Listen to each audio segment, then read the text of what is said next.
मुल्ला नसरुद्दीन के दो बेटे, एक आशावादी एक निराशावादी, परेशान है।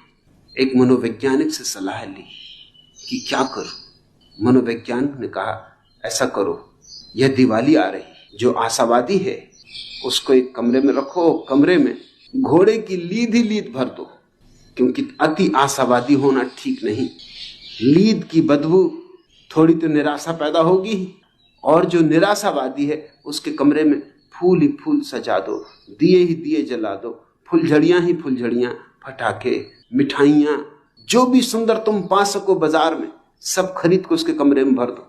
देखें फिर वो क्या और कैसे अपनी निराशा को संभालता है। इस तरह दोनों अपनी अतियों से हट जाएं, मध्य में आ जाएं। मुल्ला को बात जची, उसने यही किया। 2 घंटे बाद गया पहले कमरे में, निराशावादी बेटा पद्मासन लगाए बैठा था, आंसू टपक रहे थे। उसने पूछा कि बेटा तू रो रहा है, मिठाइयां वैसी की वैसी रखी, फुलझड़ियां फटाके वैसे के वैसे रखे, मामला क्या है? उस बेटे ने कहा मैं रो रहा हूं इसलिए कि मिठाइयों से क्या होगा, अरे जरा सा स्वाद और फिर पेट में दर्द, ये मिठाइयां नहीं है जहर। और बाप ने कहा इतने सुंदर फूल, उसने कहा कितनी देर लगेगी मुरझाने में। नसरुद्दीन भी मुश्किल में पड़ा कि इससे करो क्या। और उसने कहा कि खेल खिलौने, उसने कहा खेल खिलौना का क्या है, छुए के टूटे। और फुलझड़ी फटाके, उसने कहा क्या हाथ पैर जलवाने, अखबारों में देखते नहीं हर दिवाली पे कितने बच्चे मर जाते, तुम क्या मेरी जान लेने के पीछे पड़े हो? इसलिए तो मैं रो रहा हूं कि ये बाप है कि हत्यारा है। उसको तुम कुछ भी दे दो, वो उदासी खोज लेगा।